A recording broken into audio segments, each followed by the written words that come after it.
Yo, what's going on, my gremlins? Today I'm finally making another Black Ops 6 video. So recently, VentureBeat or GamesBeat, I really don't know which one it is, but the website's called VentureBeat. They had an interview with Black Ops 6 like exclusively, and I just thought I'd read that to y'all. So first thing I'll hop into is that all sniper rifles in Black Ops 6 will be one shot to the torso up. So that sounds pretty fun. Sounds like some BO2 sniping to me, honestly, which I'm fine with. I love sniping, and that's what I'm putting in the background. So that's kind of why I got the sniping gameplay in the background. Also, it's the Car 98. It does have the more sight on it because I was leveling it up. But later on, I will add the sight, if not this video, in another video, because I have a lot of clips with the Car 98. Alright, so getting into this interview, it does say GamesBeat for what they say, and then I'm just going to say Treyarch for whoever's talking. But so GamesBeat, they say for the multiplayer, they haven't seen much. Are you still able to use the gunsmith? And Treyarch goes, we'll have gunsmith, yeah. You'll have the full loadout and attachments, a unique progression experience across every weapon. So basically, whenever you're like building your weapon, you can just look into the stats, just like in Modern Warfare 2 or 3, which I don't have a problem with, and I actually really like that. I don't know who the interviewer for GamesBeat was. I honestly think he feels some type of way about overkill after reading the question over, but he's like, something like overkill, does it feel like you should earn the overkill, or should you get overkill from the beginning if you want it? And Treyarch says, you're talking about being able to carry two primary weapons. I can tell you that that would be a wild card. That's a decision. If you're that type of player, you can choose that wild card, but that means you'll have to forego another type of wild card. Maybe that's fine for you. It's tough for me. I go a different route with my attachments.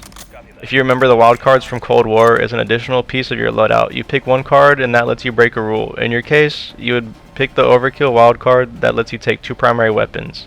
We'll have different wild cards. And then somebody else from Treyarch is like, Matt would take the wild card that allows you to put more attachments on your primary. There are different wild cards that let you spec into one or more attachments on a gun, more perks, overkill, things like that. So they're just talking about how the wild cards are the same as Cold War, and they always had wild cards, and I like the wild card system, and I think it's fun to run around with more attachments also on my weapons. I'm just wondering if it's like a pick 10 system. Is there like a limit to this? I don't really remember how it was in Cold War, so I might have to hop back on Cold War and see how it is. Next question, GamesBeat is getting into the campaign, so they say you reference Adler as a monster a couple times. Is he really considered a super bad guy, or is he a morally gray kind of guy? And then Treyarch's like, from Cold War, I think he was obviously morally gray. Part of our story, he's still on the outs. We'll obviously go on a story arc, but it's absolutely the Black Ops good guys doing bad things for good reasons. Bad guys doing good things for bad reasons. We play with all of that, so that's just normal Treyarch campaign kind of thing. GamesBeat, they're like, but you're teaming up with him, he's one of the primary characters. And Treyarch's like, it's a whole team. Obviously, you as a player with your team leader as Marshall, but there's a group of different characters that come in, and again, with that mission variety. Sometimes it would be Adler. Sometimes it could be another character that you're interacting with, and they don't really go too much into detail about these other characters, but this interviewer just really wanted to know about Adler, I guess, because he is a main focus on their advertising. GameBeat then asks about how long is the campaign, and Treyarch goes, we talked about quite a few missions here. It's obviously in line with what you'd think from a historical Call of Duty campaign length. For them, it starts with the story, what's the right amount of variety they want to have, and if you look at that classic Call of Duty range, it'll be about there, is what he says. And I think that's about like 12 or 13 missions, and I mean, they have open world missions, so these missions are probably going to be really long. I'm pretty excited for them, like, as long as they don't do it like Modern Warfare 2. I didn't really enjoy like the looting aspect of it. Like, it was kind of fun, like, because it's new, but other than that, I prefer like just normal campaign mission. But if it was an open world mission and I didn't have to loot, I think that'd be fun, almost like a Black Ops 2 mission, I guess, where you get to like choose your loadout, just some type of customization. The GamesBeat interviewer, for some reason, jumps to multiplayer in the middle of him talking about campaign, but he asks, do you have anything like larger maps like the ground war game type? And then Treyarch's like, there's more stuff to talk about coming up with our multiplayer beats. The 16 brand new maps are split between core 6v6, then the 4 strike maps are the more everything from intimate 1v1 gunfight, 2v2 gunfight, all the way up to we'll do 6v6 core maps on those very small maps.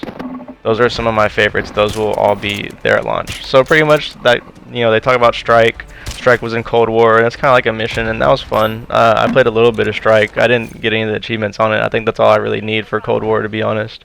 So hopefully I don't have any achievements on it, just for my completionist sake. But I mean, other than that, that's something we already knew. I don't know why GamesBeat jumps to like multiplayer in the middle of their campaign conversation. That's kind of like a weird flow in my opinion. But next, GamesBeat asks, do you have to unravel something, figure out who the spy is? Which I think is just a really awkward jump, honestly, just a side note. But Treyarch goes, absolutely, the goal for all of our missions. Why are you there? What are you trying to learn? Whether you're trying to assault one of Saddam's palaces to get intelligence on XYZ, or different characters you need to find, whether it's Adler or other rogue elements, absolutely. So, they've already kind of shown that with the campaign. Like, obviously, there's like some spy missions. If you watch the direct, that was like 20 minutes. They have like the casino heist, and obviously you feel like a spy doing that. Like, you know what I mean? GamesBeat then commented on Saddam's palace, and they said it looked like a pretty spectacular set piece. And Treyarch's, absolutely, but it's the variety. This mission is about stealth. You're using interactions with different characters to figure out how to get through something. This mission's very military assault, calling in support. Another mission, it's some kind of espionage in the beginning, but then crescendoed with a huge set piece like the mission you saw, giving people that boom, huge moment, giving them that John Woo moment, whatever that is. Yeah, what is that? I don't know what that means. I don't know what that means, Treyarch. But it does sound like he said there's going to be multiple missions at Saddam's palace, so I wonder if there's things going on at the same time and you get to see different perspectives of that. So that's a pretty good insight, and I'm actually happy that they asked that question. Next up, GameBeat says, if you're contrasting it somewhat to the experience people have had with Modern Warfare lately, what does this get more into? Treyarch responds with, there are twists and turns, they're just different. Again, I think it's really about an intentional variety of experiences. Black Ops can do that because it's not a military experience directly. It's something else. We can do the heist missions and the espionage and unraveling the spy thriller stuff. That's been the big focus. And then another Treyarch employee goes, that's been the exciting thing to watch. Raven calling out, hey, we want to do this type of level, we want to do a puzzle level, we want to do a heist level. Seeing them come to life over time, like another Treyarch employee said, for Black Ops. We have a bit more liberty to play around with the fun and find that level of fun. It's amazing to see that variety of gameplay from mission to mission to mission.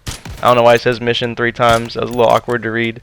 But, I also agree with that. Black Ops is always more fun. Modern Warfare, they're just more like military, realistic, and like Black Ops is more like the mystery and like unraveling things. It's always something crazy going on. Like whenever I play a Modern Warfare game, I'm like, okay, yeah, just a normal like Call of Duty campaign. But anytime I play a Black Ops campaign, I feel like my brain's melting.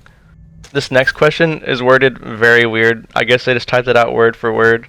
But he says, how consistently might we expect things across? Dash, sniper rifles in particular are something that I'm sensitive to. The GamesBeat guy, not me. In Warzone, it's been changing every year or so, far as taking 2 shots to kill people or 1 shot, going back and forth. Is there consistency across the different games that are going to be available this year? Why did he word it like that? That was literally so hard to read.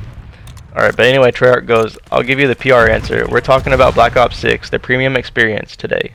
We'll have more to talk about as far as Warzone at the next event and later on in the year. What I will say today, I was just talking to my lead weapons designer about shots to kill on sniper rifles yesterday. In Black Ops 6 multiplayer, for example, all of our sniper rifles are 1-shot torso up.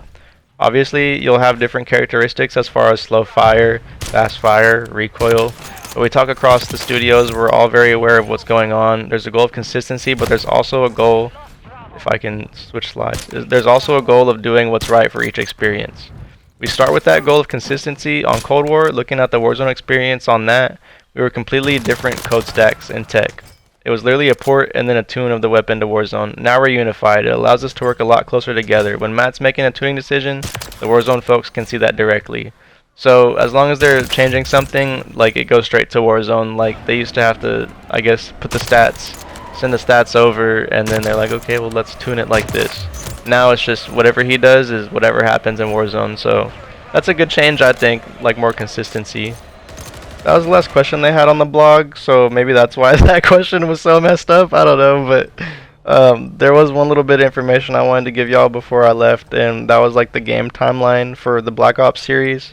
So it's obviously Black Ops 1 is first, and then next up is Cold War, and the Black Ops 2 1989 missions, so all the flashbacks pretty much.